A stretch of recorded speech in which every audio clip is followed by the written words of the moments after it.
Pai do Senhor, meus irmãos, sejam bem-vindos ao nosso devocional. Hoje é dia 10 de outubro, quinta-feira. Estamos lendo Mateus 13:33. E contou-lhes mais outra parábola.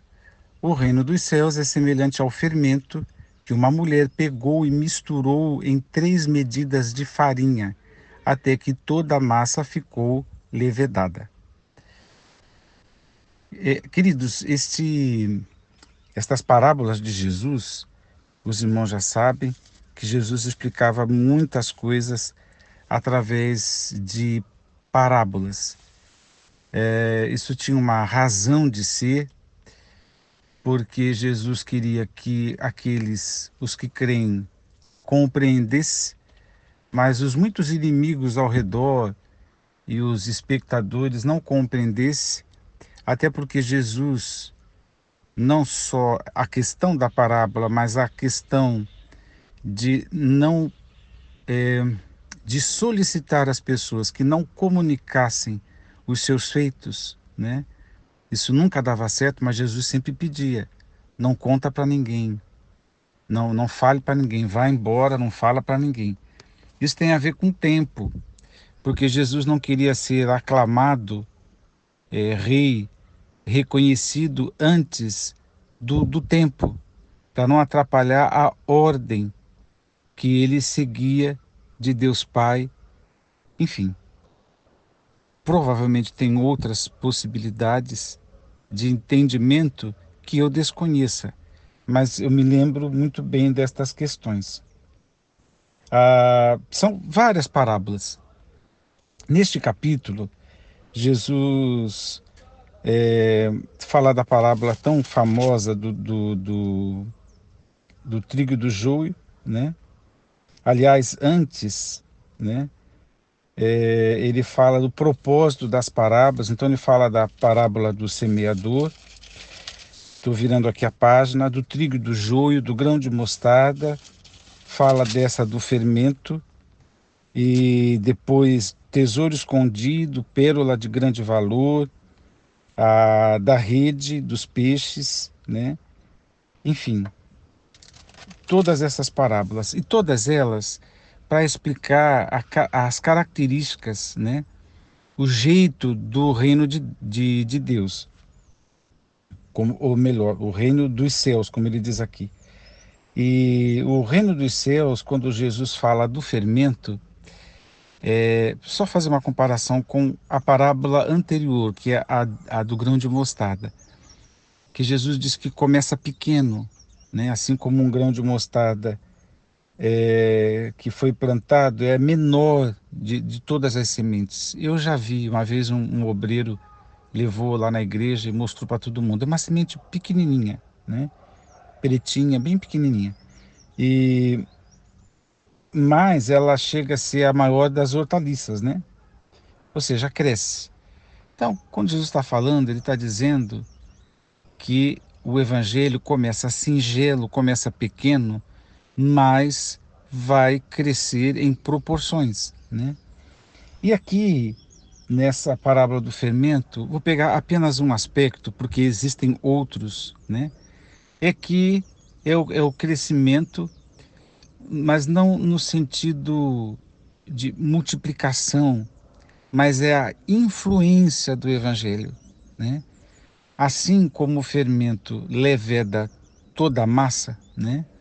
E essa explicação de Jesus, aqui é o único lugar aonde parece ser assim aplicado de forma positiva.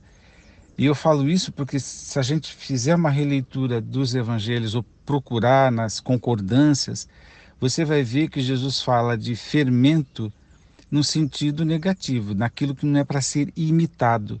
Quando ele fala do fermento dos fariseus, né? Dos saduceus e dos herodianos, né? Dos fariseus é porque eles tinham aquela religião só para externalizar, né? Para o inglês vir, como dizemos hoje. A dos saduceus é porque eles eram céticos, né? Não criam em quase nada. Então é algo que contamina e Jesus alertou. E dos herodianos é o aspecto mundano, né? As obras da carne mesmo, né? Aquela coisa de vingança, é mundanismo, aquela coisa de política, né? Não que política seja 100% ruim, né? Mas os herodianos era assim, era tipo um partidão político extremista, né? Que de vez em quando um deles matava lá um romano e gente que tinha, que arquitetava essas coisas, portanto, obras da carne, eles agiam com ferramentas, uma instrumentalidade que não era nem lei de Moisés e não era evangelho de Jesus. Então Jesus falou para tomar cuidado. E falou, é o feminino, isso contamina. Então, fingir ser o que não é, o ser religioso, o ser de fachada, se alguém está no meio onde todo mundo age assim, isso contamina, né? A pessoa passa a agir em conformidade com esse jeito de ser, né? Outra questão é dos fariseus, assim como você vai num ambiente de luz e fica iluminado, né? Se for para um ambiente de trevas, vai estar no escuro de fato. Assim como você está num ambiente de descrença, onde as pessoas têm o será como preposição, né? Será? Será que é isso mesmo? Será que a gente deve confiar? Será que não mudou? Será que isso não é coisa do Antigo Testamento, é coisa do tempo dos apóstolos? Será que o Espírito de Deus ainda concede dons? Será? Então, esse será também contamina como um fermento. Ou seja, a, a, as dúvidas, o ceticismo, Jesus está dizendo, toma cuidado, que isso pega, né? E os herodianos, uma mente forjada fora da, da, das palavras de Jesus, das doutrinas de Jesus, é algo que pega. Então, uma mente politicada, vou falar assim, né? Uma mente cheia de violência, cheia de vingança, que arquiteta coisas contra o outro, como eram os herodianos. Isso também pega, né? Mas Jesus está deixando claro aqui, nesta explicação das qualidades, características do reino dos céus, é que ele também, e aí eu não vou usar a palavra contamina, mas eu vou dizer contagia, né? E quem promove isso, né? É o Espírito Santo.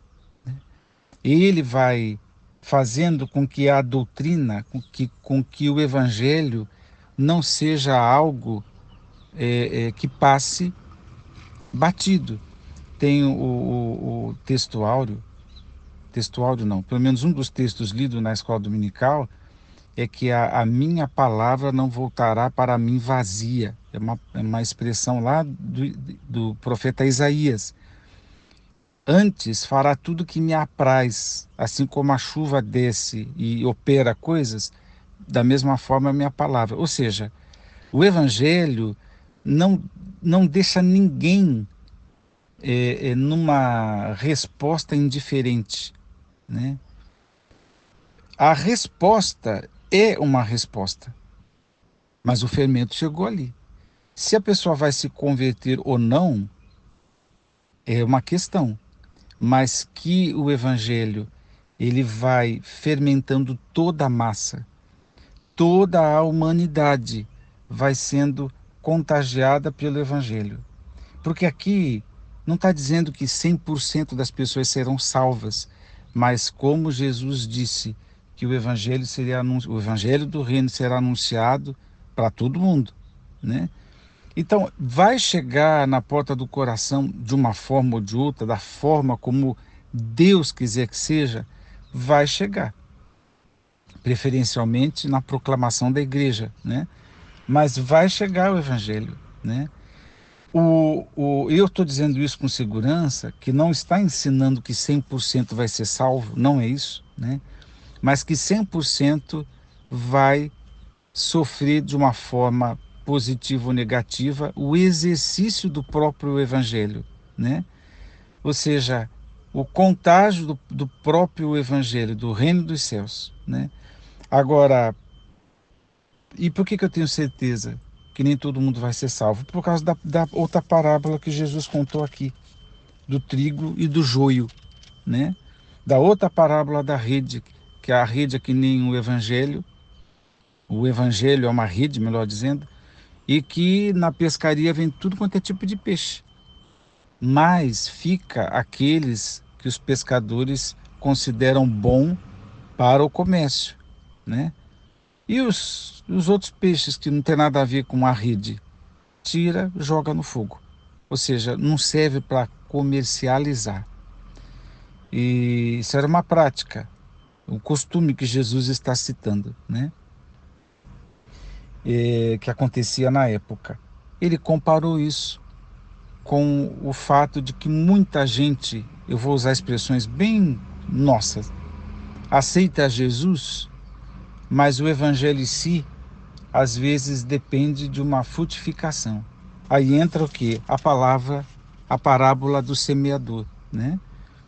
Que a boa semente cai, mas cai, né? É semeado, mas dependendo de onde cai, não frutifica, né?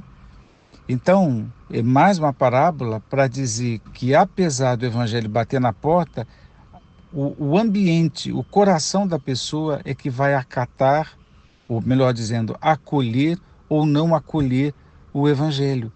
Portanto, o fermento está dizendo para nós que o evangelho vai. O evangelho, que é impossível que o evangelho não levede toda a massa, né? Até que toda a massa ficou levedada. Vai influenciar o mundo inteiro. Se as pessoas vão se converter é outra história, mas que o evangelho vai, vai. Deus te abençoe a pensar nessa característica. E o que importa para nós, Osmar, quando pensamos nisso? Número um, tomar cuidado com os outros fermentos que Jesus falou. Cuidado, cuidado com o ambiente religioso de externalizações, né? de fachada. Cuidado com a política, né? Entenda o que eu estou dizendo. Cuidado com as coisas do mundo, e a política é uma delas, é do mundo. Cuidado com a incredulidade, porque nós somos chamados para crer. E a gente está para crer, não para duvidar. Então, primeira coisa é tomar cuidado com esses fermentos, porque são palavras de Jesus. E por que o Evangelho leveda? E por que o reino vai ser pregado, o Evangelho vai ser pregado em todo mundo? Importa a gente pensar, eu estou fazendo parte desse processo, né? Eu estou contribuindo, entenda o que eu vou dizer, entre aspas, com esse fermento. Eu sou um evangelista na minha geração? Deus te abençoe. Vamos orar. Pai, que o teu nome seja glorificado. Obrigado pelas palavras de Jesus, que os anos passam, mas elas continuam perenes, elas não envelhecem e elas nos ensinam sobre o reino dos céus, sobre o Evangelho, e nós te louvamos por isso e pedimos tua bênção a todos os nossos irmãos. Oro no nome de Jesus. Amém.